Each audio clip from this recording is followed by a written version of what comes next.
laundry isn't a place that you like to spend a lot of time. In fact, it's probably the most forgotten about part of your home. Hi, I'm Jade. Welcome to the channel Refinish with Jade, where it is all things DIY and helping you create a house and home you love. In today's video, I am going to be taking this laundry and giving it a DIY budget makeover to give it a little bit more glam and pizzazz. So let's dive into the video. This is what I'm working with before, and while there's absolutely nothing wrong with the laundry the way that it is, I would like it to just have a little bit more of a wow factor, so I'm going to be giving it a little bit of a makeover. I've set myself a budget of $300 for this glow up. I have in my head what I want it to look like, and I'm so excited to see it all come together. Before I got started, I needed to remove the old pictures that I had up on the wall. I had anchors and screws that I needed to remove that I had previously installed to hold these pictures up. They were very light and I probably didn't need the anchors, however I've installed the anchors and I wanted to remove those before applying the timber panel feature wall to this wall. So I just grabbed out my drill and then these come straight out. Next up, I went out into the garage and I started to apply a timber stain and glaze onto these boards, which I'm going to be using as shelves on my feature wall. These are just dressed pine boards that I purchased from Bunnings, but you can purchase these from any hardware store, and then you're going to apply the stain to make the timber whatever color it is that you would like it to be before applying it to your wall, just because this is going to be a little bit easier. I applied the stain to these boards really early on in this makeover because I'm wanting to apply an oil-based top coat onto these boards before I put them in the laundry. The oil-based top coat that I'm going to be using requires 24 hours to dry in between each coat, and I just wanted to make sure that I was going to have enough time for that to dry effectively before I install the boards in the laundry. I decided that I wanted to apply the same stain onto the actual brackets that I'm going to be using to hold these shelves up. So these brackets make it super easy to install your own shelves rather than making them floating shelves, and I'm applying this same timber stain onto these. You'll be able to watch up close here how the color of the stain changes these pine boards. You just use a paintbrush to apply the stain onto the boards and then use a rag to wipe off any excess. You want to make sure that it's not too thick, and depending on the type of timber that you're using, you may need to use a wood conditioner first before you apply the stain so that it soaks in evenly. Now this next step was something that I needed to do, but you may not need to do it if you're not a heavy DIYer like me. I tend to wash out all my paintbrushes in my laundry sink, and yes, there's probably a better place to wash them out, but this is definitely where I do it for ease of convenience, especially when it's cold and I don't want to be washing my paintbrushes outside. So I got the Pink Stuff Miracle Cleaning Paste and also my crud cutter, and I really scrubbed away to remove all of the paint from this sink and make it look sparkling clean. Before painting any space, you want to clean the space. First off, you're going to need to remove all the spiders and cobwebs, and then once you've done that, you want to go along and give the walls a little bit of a clean to remove any dust, grime or residue on them. Once my walls were all clean, I kept on going with the cleaning because there was a lot of spaces in this laundry that needed to be cleaned, above the washing machine and dryer, on the bench top, and also on these tiles. I just gave everything a really good clean while I was going with the cleaning. Now it's time to get started on my wood panel feature wall. I'm going to be using a large sheet wood panel that I got from Bunnings, but it didn't quite fit the wall and I didn't want to have to cut down a really thin slice of that wood panel because that would mean I would need to buy an entire extra panel just for a tiny strip. My solution was that I got 2 of these 90mm boards and I'm going to put them on either end of the big panel just to fill in the gaps. I measured the height of the room that I was going to need to get for these boards, then I marked the measurement onto the timber before cutting it down to size with my Ryobi drop saw. Once they were the right size, I applied the liquid nails glue onto the back of the boards and then applied the boards onto the wall. To hold them in space while the glue was drying, I did apply a couple of nails using my brad nailer. If you don't have a brad nailer or a nail gun that you can use to hold the boards against the wall, the glue will be strong enough to hold them once it dries. However, you will need to come up with another solution, maybe just drill in a couple of screws and then remove them once the glue has dried.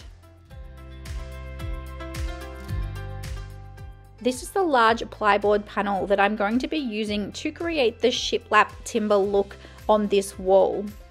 I did the same thing with this panel. I applied the liquid nails on the back and then just grabbed a scraper and used that to level out a little bit so that this glue would stick to the wall nicely.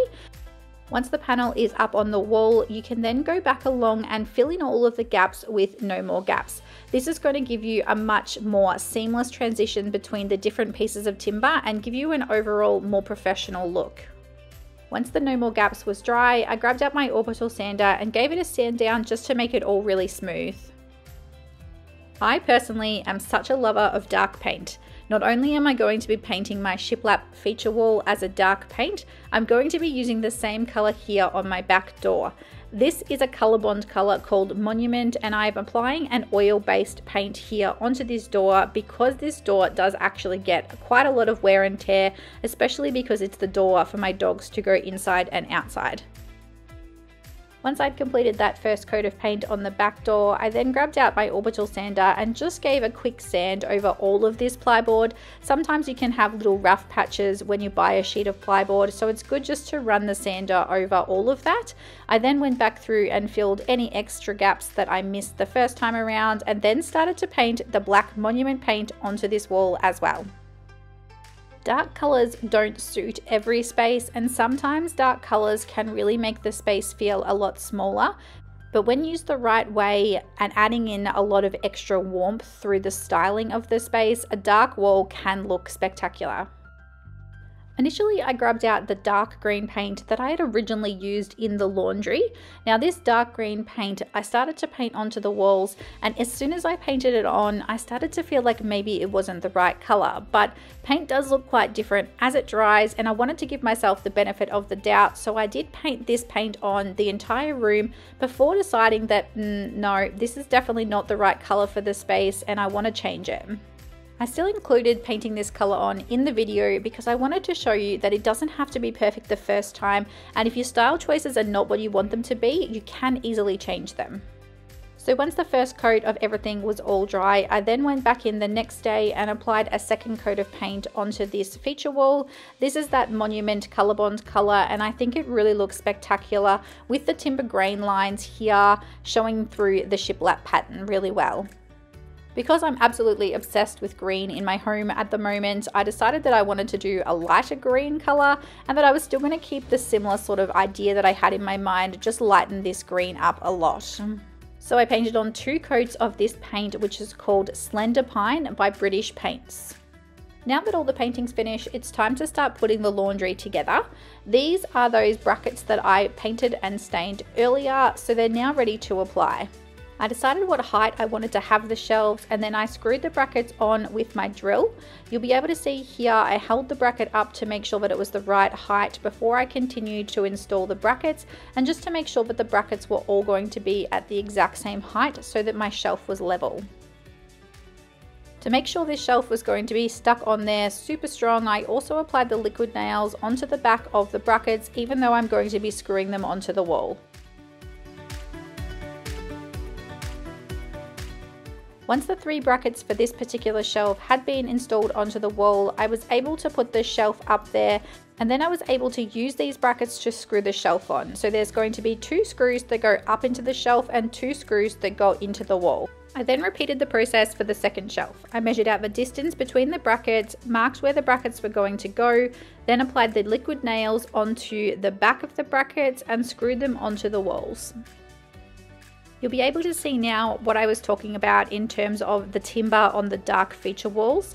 If you don't have the timber, you don't have that additional warmth that it brings in, and the dark can look a little bit harsh, but by adding the timber, it really makes the dark color pop. Now, for practical reasons, I wanted to add a hanging rail on this bottom shelf because there's quite a lot of clothes that I put through my washing machine that I don't want to put through my dryer, so that they don't get really wrinkled and they don't shrink. This way, now with this hanging rail, I can then just put them through the washing machine and then grab them out and hang them on the rail so that they can dry. I grabbed this powder coated hanging rail and also the end rod attachments from Bunnings, and I'm just going to simply screw these on upside down to the shelf so that the hanging rail is then able to be used. Now the last feature that I'm going to add into the laundry is a bit of a DIY creation where I'm going to use this piece of timber that I've painted the same color as the back door, and I'm going to insert it in the window so that I can create the effect of almost little small windows. I measured the space of the window, so I had one long piece of timber down the middle and then two smaller pieces of timber on each side. And I used my Ryobi miter saw to cut these all down to size. This is an amazing saw for a beginner because it has a laser guide and it is really simple to use. So if you're a little bit hesitant to try power tools, this is definitely a great option for you because it's going to be super easy to use for the first few projects. Once I had all these cut down to size, I then went back inside and measured out again and marked on the door exactly where they needed to go.